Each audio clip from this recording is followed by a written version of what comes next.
for you, Mr. President, to ask Senator Akpabio, what has he delivered to the people of Akwa Ibom State since taking over the gavel of the 10th Assembly?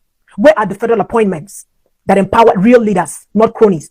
Why are federal appointees not influential sons and daughters who carry party cards, who can influence elections? I see the women that he has appointed, and I don't have anything against those women. Kafa means to steal. So did Ibanga join you to steal, to take without permission, the money that came into Akwa Ibom State during Senate President time as governor? Is that what you're saying? So if you made money through such means as caffering, as thieving, as stealing, as a close aid to the distinguished senator, then governor, meaning you saw when and where money came into government house. I speak tonight because silence is betrayal. I speak tonight because injustice has become too comfortable in our land.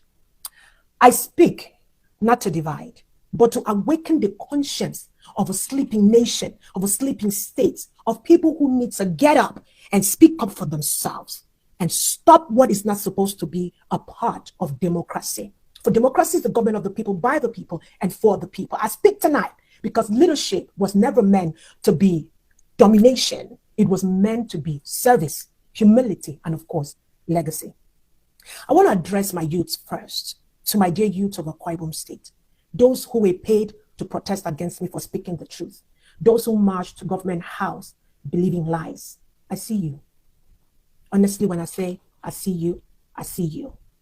To Baron, to Kufri Akpan, to Udo Jackson, the former chairman of the Temeko local government, to all the women whose faces I recognize, I forgive you, and I still believe in you. To Gloria, Gloria say, former chairman of the Temeko local government, honey, I remember when you were brought to my house, by my husband, invited you to come because you were the one to be the first female chairman of Esienudem local government. I remember after that, I didn't see you again. You never came back again. All right. And it's okay. And of course, to Nenyen, I want to believe everybody's sound is not clear. My sound is not clear. Hold on. Give me 1 second. Whoosh. How can my sound not be clear? Thank you for letting me know. Is that better? Is the sound better? Is the sound better now? Is the sound better? I want to know if the sound is better because everything is on high on my end. Is the sound better? Confirm the sound is better.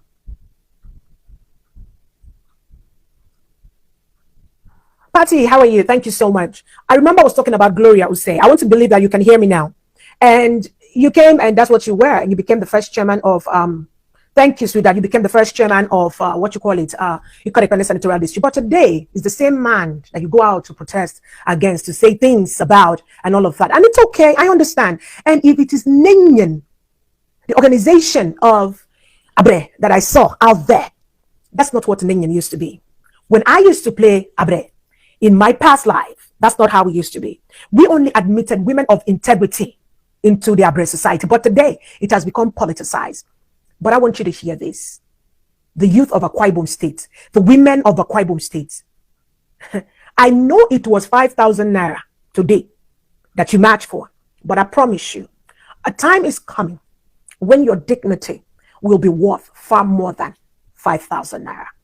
You will not march against your sister again. You will not march for the wrong reason against your brother. You will not march because somebody wants to show political power, wants to show political might, wants to show that they are on top. But you will march for your future, for your education, for justice, for jobs that restore your pride. I have a few questions for the Senate President. And tonight, permit me, sir, to speak plainly. Akwa Ibom State people, I want you to listen to me. I want you to hear me, South people. The office of the Senate President, held by Senator Godswill Akpabio, commands enormous power and 300 billion plus budget and significant influence. But I ask, as a daughter of Akwa Ibom and as a voice of the South, what part of that budget has reached the people? What part of that budget has reached the people? What federal project stands today as a monument of his leadership? Where are the empowerment programs for our youth, for our women, for our widows, for small businesses. From Uwa Junction to Dwight Notre Dame Girls Secondary School Road to Oborakara local government area, the shortest route from Esienu Dem to Oborakara, there is not one single solar street light, not one visible government presence. This is the Senate President's own word. He promised to fix the road, but abandoned it, of course, after. What has he done for the South-South that history will remember him for? The East-West Road remains undone. From NDDC as a minister, the Calabar Road remains a dead trap, abandoned today. So what are we talking about? Oh yes, we always have to give credit to people, and I do. So what has he done? And what could he still do? As you're listening to me, I have to be fair. The Senate President has made some moves, but they are often overshadowed by his dominance in party politics rather than transformative development. For all this influence that he has, there is an absence of signature legacy projects in Akwa Ibom State that reflects his position as Senate President. There are gaps. Youth empowerment, very few large-scale programs tackling unemployment. You look at education, limited investment in modern schools, technical training centers or scholarships. When you look at the healthcare, no major health infrastructure that bears his name in undeserved or underserved communities. He could use his role to push for federal intervention in South-South. He could use his role to push for federal government to come in, to fund things, to establish vocational school, improving road networks. East-West Road is still sitting. Calabar Into Road today is worst. He could champion policies to bring real economic freedom to his people. But has he done it? The answer is no. Mr. President, Bola Ahmed Tinubu, GCRF, may I crave your indulgence, sir, on these two roads mentioned above. Send us intervention as it is affecting our businesses. Akwa Ibom people deserves answers. South-South deserve results, not intimidation. Like the intimidation and bullying that my husband and I have experienced in the past few days, from the youth marching to women to chiefs, libation pouring against me. Because what? I speak up against injustice. Because what? I said it is time to change the narrative. Because what? People are putting juju, sponsored juju, Mbiam, on my gates, written with inscription, RIP. Gosh. Oh Lord. Oh God. And so I must tell you the truth. I have to be fair. I have to say, Senator Basi Albert is a human being, and of course he's an imperfect man. But I want to say something. He's a man who has touched lives, young and old. To err in politics is not to be condemned forever. And so, Mr. President, sir, I know you have a son. I humbly appeal to you. May you grant Senator Basi Albert a presidential pardon. Let mercy, let justice, let forgiveness restore hope. I crave your indulgence, sir. It's a plea that I make from a place of conscience, not national urgency. Under your watch, constitutional rights are being quietly trampled. The distinguished Senator Natasha Akpoti-Uduaghan repeatedly raised her hand on the Senate floor to speak on the issue of abortion, but the Senate President ignored her and instead called on another senator who had not raised her hand to speak. Mr. President, sir, that was not parliamentary oversight. That was intimidation. That was victimization. That was gender bias. And it must not be normalized. Women birth men. They birth women as well. We deserve the right to speak in issues that concern women. When we silence women in governance, we cripple the moral compass of leadership. Mr. President, I want you to hear me with love. I want you to hear me with truth. I want you to hear me even as I speak at this moment, sir.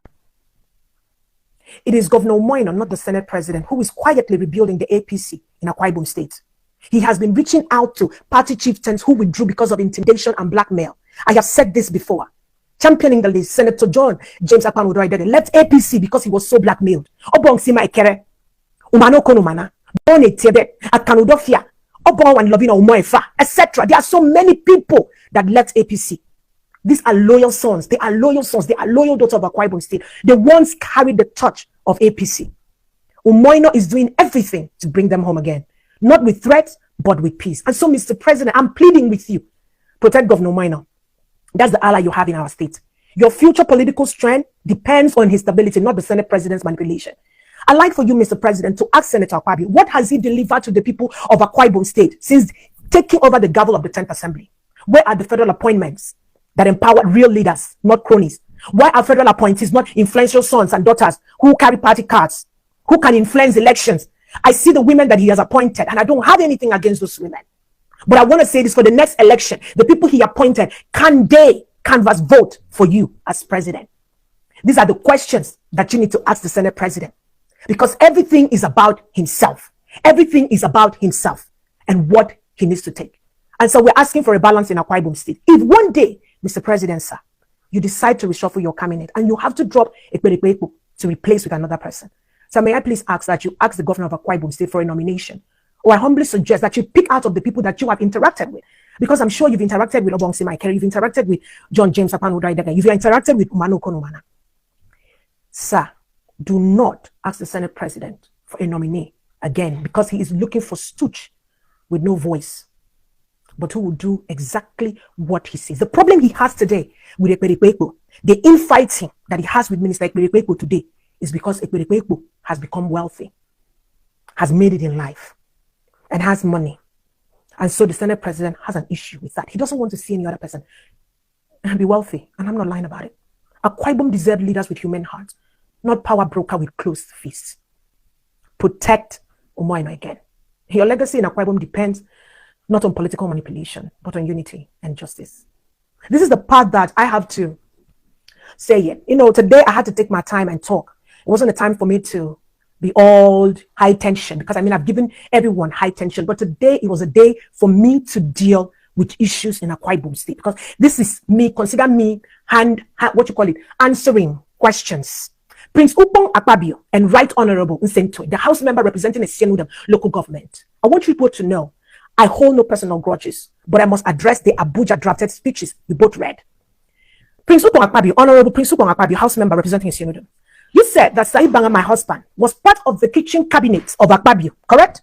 During the time that he was governor. He made the same amount of money that you made, even though he made the higher sacrifice than you, right? I want you to listen to yourself as you read that speech. I want you to pay attention to yourself. He made the same amount of money that you made, but he made the higher sacrifice. So indeed, there was no equilibrium, right? So now let's assume that what you are saying is the truth. From your mouth to Akwa Ibom's ears and the people of Akwa Ibom State and Nigerians, you said every dime you made from the Senate president when he was governor, you made it out of kafra. So now I ask you, what is kafra? Shall we define kafra from Webster's dictionary? Because kafra means to steal. So did Ibanga join you to steal, to take without permission, the money that came into Akwa Ibom State during Senate president time as governor? Is that what you're saying? So if you made money through such means as kaffering, as thieving, as stealing, as a close aid to the distinguished senator, then governor, meaning you saw when and where money came into government house, where was Saibanga in all of this? Prince Godswill Akpabio, honorable member representing the Sienudam local government area, where was Ibanga Akpabio? Prince Godswill and Right Honorable Nsentwe, where is your honor? Where is your integrity? What a shame. Right Honorable Nsentwe, oh, how you forget so soon. How you forget so soon how your life was almost taken away from you, from defending Mr. Senior Senate President, and he abandoned you to buy. But today, you have the mind to read a drafted letter from Abuja. Prince Godswill Akpabio, in 2023 elections, Ibang and I stood by you to win, not Mr. President, because if it was Mr. President, you will not win because he did not want you to go to the House of Assembly, so that there will not be any other Akpabio from the Akpabio family in Nigeria or anywhere else to have a position in government. Would I be wrong to say that both you and Nsentwe, Prince Godswill, are ingrates, but both capable of destroying people's lives for your own personal aggrandizement? Nsentwe, I'm happy your son has a job today, courtesy of me calling out Mr. Senate President. I leave you both to Kama.